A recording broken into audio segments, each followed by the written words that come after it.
The results came back, and what the forensic team found inside that evidence is not what anyone expected. There are moments in a criminal investigation where everything shifts, where one piece of scientific data quietly dismantles a narrative that people had started to believe.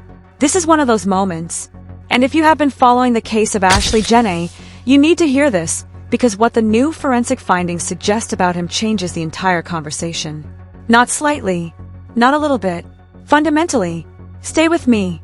For those who have been keeping track of this case, you already know it has been full of contradictions. Full of moments where the story that was being told publicly did not quite line up with what investigators were quietly uncovering behind the scenes.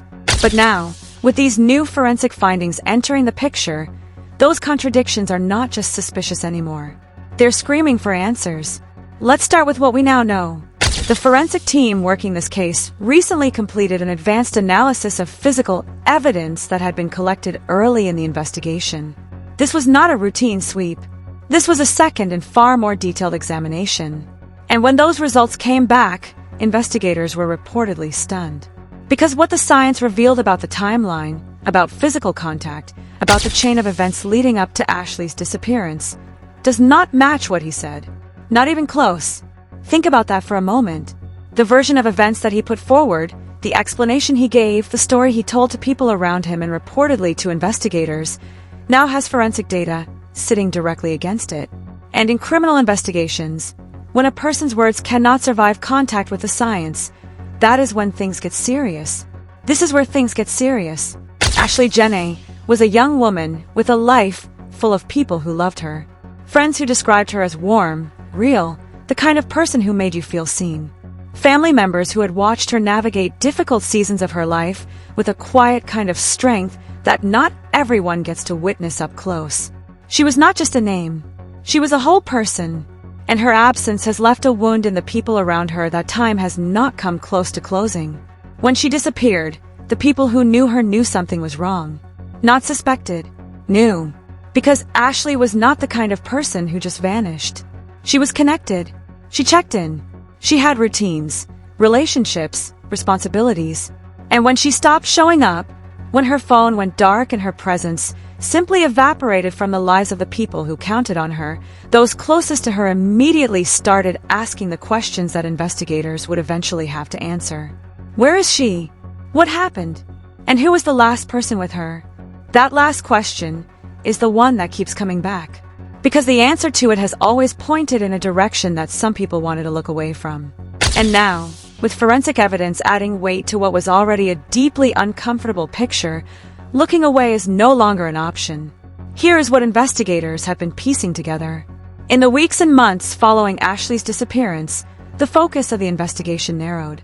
Sources close to the case have indicated that certain behavioral patterns, certain communication records, and certain physical evidence pointed repeatedly toward one individual. The same individual who, by all accounts, had significant access to Ashlee's life.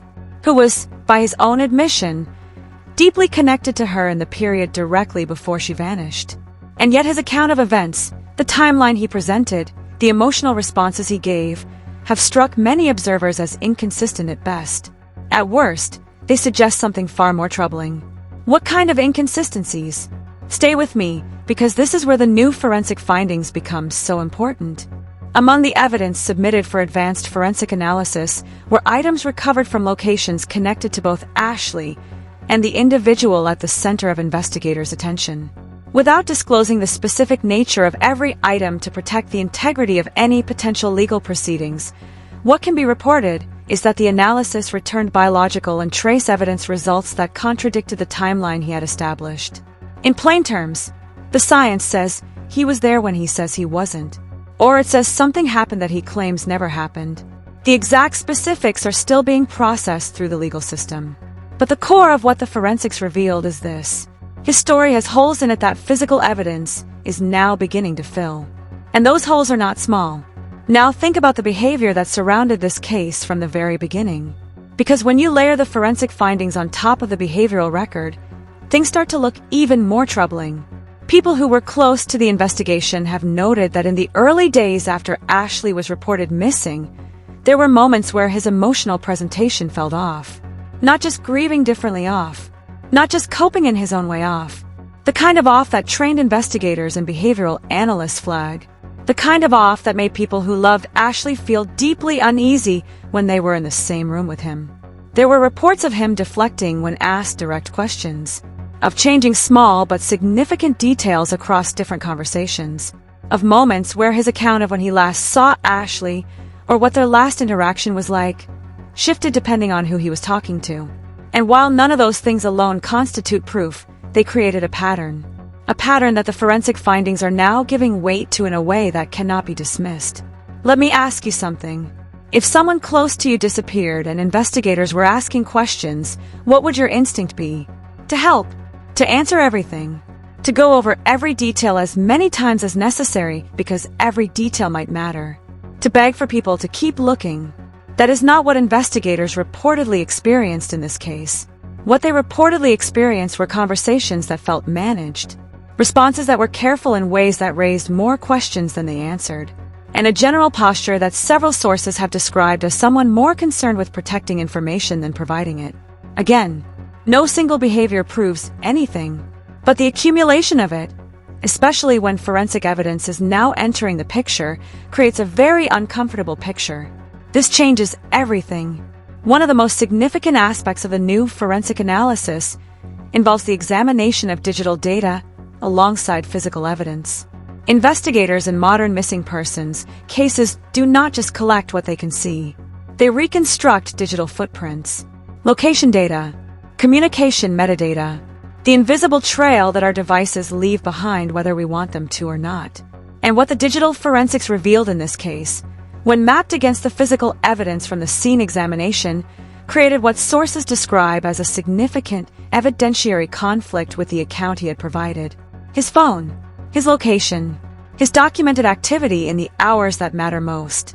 None of it, according to sources, lines up with what he told people. Now investigators are looking at this from a new angle. Because when a person's digital record contradicts their verbal account, and when physical evidence at key locations adds another layer of contradiction, the investigative focus sharpens considerably. For Ashlee's family, all of this is devastating. Not in the simple way that word gets used. Devastating in the true sense. Because every new development that confirms their worst fears is also a moment of terrible clarity. The kind of clarity that comes at an enormous cost. They have been living inside this nightmare for months, holding on to hope, while simultaneously watching the investigation build a case that suggests hope of a certain kind may no longer be possible. People who have spoken with members of Ashlee's family describe them as exhausted and heartbroken, but also determined. They want answers. They want accountability. They want someone to look them in the eye and tell them what happened to the person they love. And with each new forensic finding, they are getting closer to that truth, even as that truth becomes harder and harder to bear. I want you to sit with that for a moment. Think about what it means to be a parent or a sibling or a friend in this situation. To watch law enforcement build a case.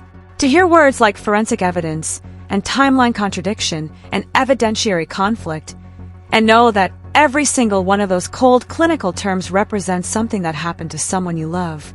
That is the weight this family is carrying. Let's talk about something that has not gotten enough attention. The way he positioned himself in the public narrative around this case in the early weeks. In many high-profile disappearance cases, those closest to the victim sometimes seek to be visible, to be present, to appeal publicly for information, or to demonstrate their concern in ways that can be seen. And in some cases, that public presence becomes a problem later when investigators start to examine the motivation behind it. Sources familiar with this investigation suggest that his early behavior followed a particular pattern. There were moments of visible distress that some found unconvincing. There were statements made to people around him that, in retrospect, seemed to have been designed to shape the narrative before investigators could shape it themselves. And there were, reportedly, moments of surprising composure at times when composure seemed deeply out of place. Behavioral analysts who study missing persons cases and the individuals connected to them have a term for this kind of pattern. They call it impression management. And while it is not evidence in itself, it is the kind of behavior that investigators take note of, that they file away, that they return to when the forensic picture starts to fill in. And the forensic picture in this case is filling in. I want to be clear about something. This investigation is ongoing. No charges have been filed at the time of this reporting. The forensic findings, while significant according to sources, are part of a larger evidentiary picture that is still being assembled. The legal process is what it is. Slow, methodical, bound by rules that exist for good reason. But here's what we know. The evidence that has been collected is pointing in a direction. The forensic findings that have come back are contradicting his account. The behavioral record that investigators have assembled raises serious and specific concerns. And the people who loved Ashlee Jenae are waiting, with extraordinary patience and extraordinary pain, for justice to catch up with what the science is beginning to confirm. What do you think happened? I genuinely want to know. Because cases like this, one, live inside the public consciousness for a reason. Because when a young woman disappears and the people around her start telling stories that do not hold together, and then forensic evidence begins to unravel those stories thread by thread, the people watching feel something.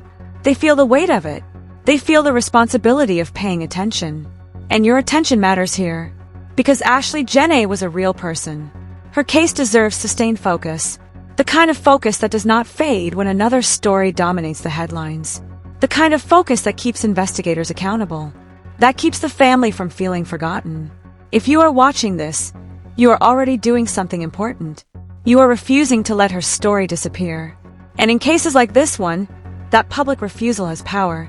Let me bring you back to the forensic findings one more time. Because there is something important that has not yet been discussed. One of the most interesting aspects of the new analysis involves evidence that was initially overlooked or deemed inconclusive during the first examination. Evidence that a second team, using more advanced methodology, was able to extract meaningful data from. This happens more often than people realize. Forensic science is not static. The tools improve, the techniques evolve, and evidence that could not speak clearly at first examination sometimes has a great deal to say when examined again with better instruments and sharper questions. In Ashlee's case, that second examination returned data that is described by sources as highly significant.